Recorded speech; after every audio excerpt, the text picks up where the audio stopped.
So hello guys, welcome back to my videos. आज हम start करेंगे with a new topic that is paging. This is the most important topic in memory management. Okay, so what is paging? कोई मुझे बता सकता है what is paging? चलो मैं बता देती हूँ। पेजिंग एक ऐसी मेमोरी मैनेजमेंट स्कीम है सॉरी पेजिंग एक ऐसी मेमोरी मैनेजमेंट स्कीम है जो तो क्या करती है, स्टोर करती है और रिट्रीव करती है डाटा को।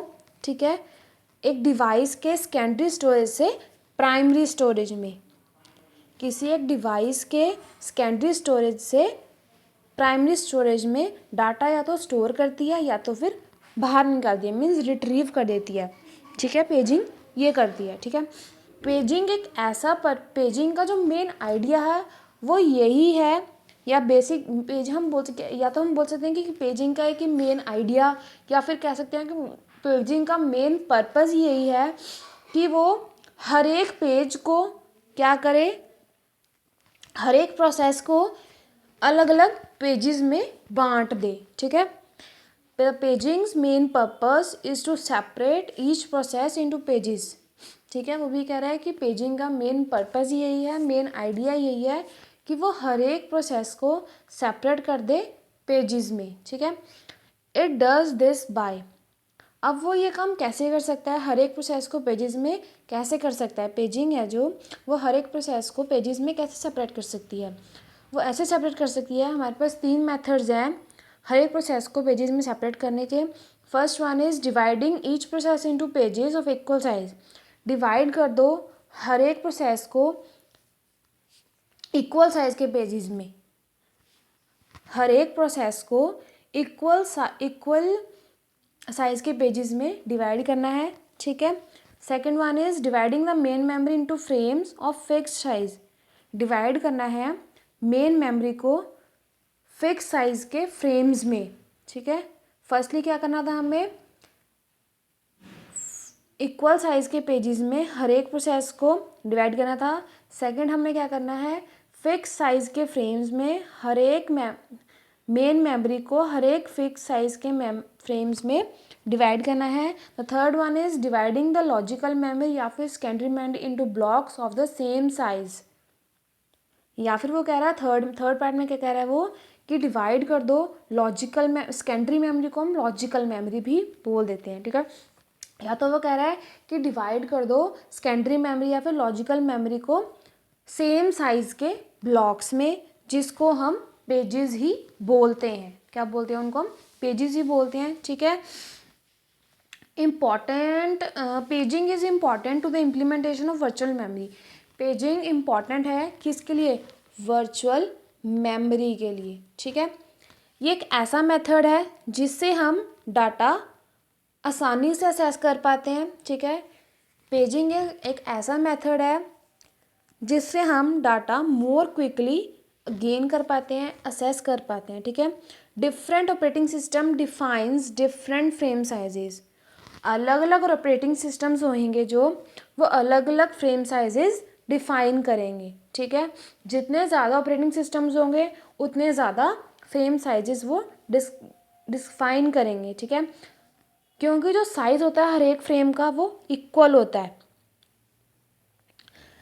ये याद रखना है कि हर एक फ्रेम का साइज हमें इक्वल ही लेना है, या फिर हाँ इक्वल ही लेना है हमें। ठीक है, the sizes of each frame must be equal. हमेशा साइजेस होते हैं जो फ्रेम के वो इक्वल ही होने चाहिए। ठीक है, pages are mapped to the frames in paging. इसको हम डायग्राम से समझाती हूँ। फर्स्टली हम देखेंगे डायग्राम।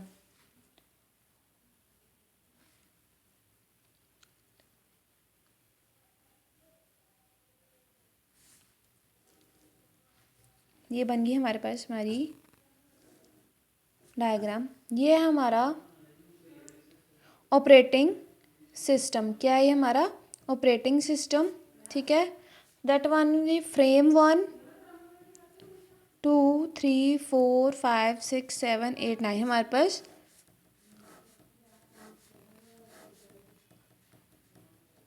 9 फ्रेम्स है। मान लो हमारे पास कितने फ्रेम्स हैं, 9 फ्रेम्स है, जिसकी हमारे पास प्रोसेस की स्टार्टिंग किससे हो रही है, ऑपरेटिंग सिस्टम से। और हमारे पास मान लो पेजेस हैं, पेजेस भी हमारे पास 9 हैं। कितने पेजेस हैं? That is 9। पेज 1 2 3 4 5 6 7 8 9, हमारे पास 9 पेजेस हैं। ठीक है, ये हमारी मेन मेमोरी मीन्स इसमें क्या है, ये सारे क्या हैं? That is frames. ये सारे क्या हैं? इसमें कलेक्शन है हमारे पास फ्रेम्स की, कलेक्शन ऑफ फ्रेम्स। इसमें हमारे पास कलेक्शन है फ्रेम्स की। ठीक है, अब जो ये प्रोसेस पेजेस का प्रोसेस है, दैट इज प्रोसेस, जो पेजेस हैं, pages are mapped to the frames. जो पेजेस हैं वो मैप्ड करते हैं फ्रेम्स को। मैपिंग हो रही है यहाँ पे, क्या हो रही है? Mapping. That is a diagram of paging. यहाँ पे अब क्या हो रहे हैं, जो पेजेस हैं वो मैप्ड हो रहे हैं फ्रेम्स को पेजिंग में, क्योंकि जो पेज साइज है, page size need to be as same as frames है, क्योंकि जो पेज का साइज है वो हमें ऐसा सेम चाहिए जितना फ्रेम साइज का, फ्रेम का साइज है। ठीक है, क्योंकि देखो यहाँ पे भी पेज के साइज कितना है 9, और यहाँ पे फ्रेम का साइज कितना 9, इसलिए जो पेजेस हैं वो मैप्ड कर रहे हैं फ्रेम्स को। ठीक है, अब क्या आता है हमारे पास, ये था हमारा पेजिंग की पेजिंग क्या होता है। ठीक है, कि कैसे पेजिंग को हमें यूज़ करना है वो तो मैं आगे बताऊंगी। पेजिंग को यूज़ करना वो तो मैंने बता दिया, लेकिन हमें ज़रूरत क्या है पेजिंग की वो हम आगे पढ़ेंगे। ठीक है, अभी हम पढ़ेंगे कि हार्डवेयर आर्किटेक्चर क्या है पेजिंग की, मतलब कि हम इसको हार्डली कैसे यूज़ कर सकते हैं पेजिंग को। CPU always generates a logical address. CPU हमेशा क्या करता है? एक लॉजिकल एड्रेस जनरेट करता है, मीन्स एक सेकेंडरी एड्रेस जनरेट करता है। ठीक है, अब फिजिकल एड्रेस हमारे पास देखो, जब भी हम कुछ पढ़ते हैं ऐसा, या तो रजिस्टर्स वगैरह, ठीक है, या फिर CPU के, हम अगर CPU की बात आ गई तो जो एड्रेसेस हैं वो हमेशा यूज़ होंगी। और हमारे पास हमेशा 2 एड्रेसेस होते हैं, that is logical address and the next one is physical address. अभी तो बता दिया है कि जो CPU है वो हमेशा जनरेट किसको करता है? लॉजिकल एड्रेस को। ठीक है, अब फिजिकल एड्रेस क्या करता है? फिजिकल एड्रेस की ज़रूरत क्यों हमें? लॉजिकल एड्रेस बता दिया। Physical address is needed to access the main memory. अगर CPU को सेकेंडरी एड्रेस चाहिए, logical address means secondary address. ठीक है, अगर CPU को सेकेंडरी एड्रेस चाहिए तो मेन मेमोरी को भी तो कुछ एड्रेस चाहिए कि नहीं चाहिए? इसलिए जो मेन मेमोरी है उसको चाहिए फिजिकल एड्रेस। ठीक है, logical means secondary memory. Secondary memory को जनरेट करता है CPU, लेकिन जो मेन मेमोरी है उसको ज़रूरत है फिजिकल एड्रेस की। ठीक है, CPU generates logical address, CPU logical address generate करता है या सेकेंडरी एड्रेस जनरेट करता है। ठीक है, जो कि कंसिस्ट होता है 2 पार्ट्स में। CPU ने लॉजिकल एड्रेस जनरेट कर लिया, ठीक है, अब उसको हम कंसिस्ट भी तो करेंगे कहीं। CPU ने अगर लॉजिकल एड्रेस जनरेट किया है तो वो कंसिस्ट भी तो करेगा, कुछ जनरेट भी तो होगा उसमें। और उसमें से 2 पार्ट्स जनरेट होते हैं। The first one is page number and the second one is page offset. ठीक है, page number will be determined as P। Page number को हम डिफाइन करते हैं as a P, okay, and the page offset will be defined as D।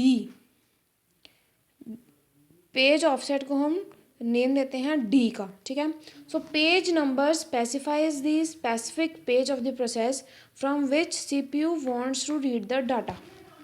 Page number specify करता है एक ऐसे स्पेसिफिक पेज को, प्रोसेस के जो पेज नंबर है वो प्रोसेस के ऐसे पेज को स्पेसिफाई करता है, स्पेसिफिक पेज को, प्रोसेस के ऐसे स्पेसिफिक पेज को स्पेसिफाई करता है जिससे कि जो CPU है वो डाटा को क्या करना चाहता है? रीड करना चाहता है, मीन्स पढ़ना चाहता है। ठीक है, the next one is page offset. Page offset क्या होता है? पेज ऑफसेट स्पेसिफाई करता है पेज का ऐसा स्पेसिफिक वर्ड जिसको CPU पढ़ना चाहता है। ठीक है, प्रोसेस का ऐसा पेज था जिसको CPU पढ़ना चाहता था। पेज नंबर मीन्स प्रोसेस का ऐसा स्पेसिफिक पेज जिसको CPU जिस पे जो डाटा लिखा हुआ है उसको सीपीयू पढ़ना चाहता था, ठीक है। पेज ऑफसेट मीन्स एक ऐसा पेज का एक ऐसा वर्ड जिसको सीपीयू पढ़ना चाहता है। पेज नंबर में वो प्रोसेस का पूरा पेज पढ़ना चाहता था, लेकिन पेज ऑफसेट में वो पेज का एक ऐसा वर्ड पढ़ना चाहता है जिससे उसको सारा डाटा मिल जाए। For the page number generated by CPU, अगर हम पेज नंबर को जनरेट करें सीपीयू के लिए तो page table that is must, ठीक है। जब पेज नंबर आ गए, पेजेस के नंबर आ गए तो उसको हमें एक टेबल में जनरेट करना पड़ेगा, ठीक है। तो page table provides the corresponding frame number. Page table provide करता है हमें एक ऐसा फ्रेम नंबर, ठीक है। Base frame number means base address of the frame, address का एक ऐसा बेस एड्रेस जिससे हमें फ्रेम नंबर पता लगेगा। Where that page is stored in the memory, page table एक ऐसा फ्रेम नंबर है, ठीक है, जिससे हमें पता लगेगा कि पेज कहाँ पे स्टोर हुआ है, मेन मेमोरी में पेज कहाँ पे स्टोर हुआ है, ठीक है। The next one is the frame number combined with the page offset forms the required physical address. जो फ्रेम नंबर है उसको कंबाइन करते हैं पेज ऑफसेट के साथ, ठीक है, ताकि हमें एक हमारा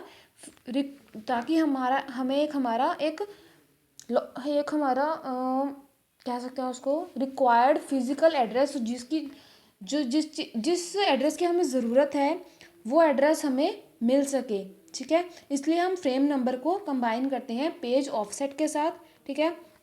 अब फ्रेम नंबर होता क्या है वैसे frame number specifies the specific frame where the required page is stored. Frame number specify करता है उस स्पेसिफिक फ्रेम को जहाँ पे हमारा वो पेज स्टोर्ड है जिसकी हमें बहुत ज़्यादा ज़रूरत है, मीन्स रिक्वायरमेंट है, ठीक है। पेज ऑफसेट, अब पेज ऑफसेट तो हमने पढ़ा भी था, लेकिन पेज ऑफसेट हम दोबारा पढ़ रहे हैं। पेज ऑफसेट एक ऐसा स्पेसिफिक वर्ड है जिसमें से ऐसा पेज, ठीक है, एक ऐसा पेज उसमें एक ऐसा स्पेसिफिक वर्ड जिसको सीपीयू पढ़ना चाहता है, ठीक है, रीड करना चाहता है।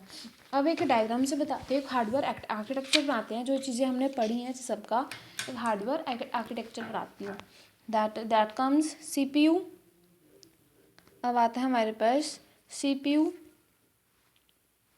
आता है यहाँ पे हमारा P means page number and the D means page offset.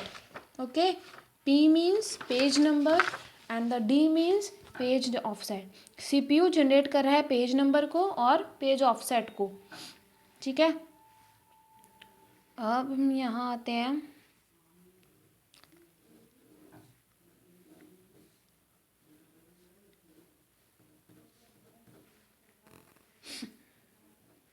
F is frames, ये हमारा पेज नंबर्स, ये हमारे पेज नंबर्स हैं, ये हमारा पेज टेबल है, ठीक है।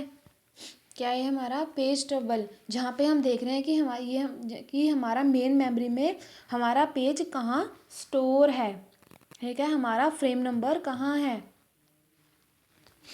ठीक है।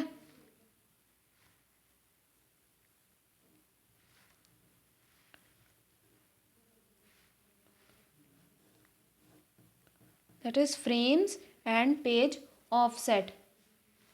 जो पेज ऑफसेट है वो पेज ऑफसेट को में जा रहा है, मीन्स लॉजिकल एड्रेस का जो पेज ऑफसेट है वो फिजिकल एड्रेस के पेज ऑफसेट में जा रहा है, ठीक है।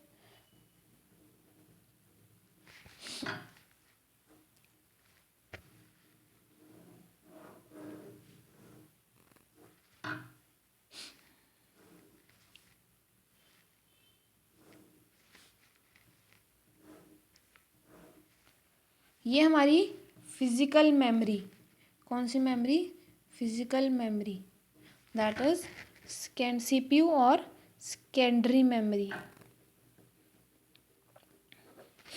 ठीक है। अब इसमें फ्रेम्स आ गए, यहाँ पे आ गए फ्रेम्स, ठीक है। ये हमारी है एक hardware architecture of paging, hardware architecture of paging, ये पेजिंग की एक हार्डवेयर आर्किटेक्चर है पेजिंग का हमारा, ठीक है। अब हमने पढ़ लिया कि पेजिंग क्या होता है, ठीक है। इंट्रोडक्शन पेजिंग का पढ़ लिया कि पेजिंग हमें क्यों चाहिए था, ठीक है। ये नहीं पढ़ा हमने अभी कि पेजिंग क्यों चाहिए था, हमने अब तक ये पढ़ा है कि पेजिंग की हमें ज़रूरत क्या थी, ठीक है। अब आ गया, अब हमने पढ़ लिया फिर हार्डवेयर आर्किटेक्चर और पेजिंग को हम हार्डवेयरली कैसे इम्प्लीमेंट कर सकते हैं, कैसे हम यूज़ कर सकते हैं। अब आता है हमारे पास नीड ऑफ पेजिंग, कि हमें ज़रूरत क्या है पेजिंग की। Paging means paging that enables processes to access more memory than is physically available. Paging हमें ये बताता है that enables processes, कि वो कहता है प्रोसेसेस को तुम ज़्यादा से ज़्यादा मेमोरी को असेस करो जितनी वो फिजिकली अवेलेबल। मान लो हमारे पास मेमोरी 4 KB की पड़ी है, वो कहता है, पेजिंग कहता है कि तुम 4 KB से भी ज़्यादा मेमोरी को असेस करो, ठीक है। प्रोसेसेस को कहता है कि जितनी वो फिजिकली अवेलेबल है उससे भी ज़्यादा तुम मेमोरी को असेस करो, ठीक है। Paging helps reduce fragmentation, paging हमें फ्रेगमेंटेशन से भी बचाता है। कैसे? By dividing memory into fix size pages, fix pages को फिक्स साइज में डिवाइड करता है वो मेमोरी को, किसमें? फिक्स साइज पेजेस में, जिससे कि वो फ्रेगमेंटेशन को रिड्यूस कर सकते हैं। Making it easier to allocate continuous block of memory, this improves memory utilization and minimizes the impact of fragmentation system performance. Okay, अब आता है हमारे पास, ये थी हमारी नीड ऑफ पेजिंग की हमें पेजिंग की ज़रूरत क्यों है। That next comes with the advantages of paging. First advantage will be easy to use memory management algorithms. Paging में हम मेमोरी मैनेजमेंट के एल्गोरिदम्स को अच्छे से यूज़ कर पाते हैं, मीन्स बहुत इजी है मेमोरी मैनेज के एल्गोरिदम्स को यूज़ करना पेजिंग में। Swapping is easy between equal size paging and page frames, swapping बहुत इजी हो जाती है इक्वल साइज के पेजेस में और पेज फ्रेम्स में, ठीक है। The next comes with the disadvantages. The first disadvantage will be page tables consume additional memory, and the next one is multi-level paging lead to memory reference overhead. ये थे हमारे memory paging introduction, hardware architecture of paging, need for paging, ज़रूरत क्या हमें paging की, and the advantages and disadvantages. So आज के लिए थैंक यू।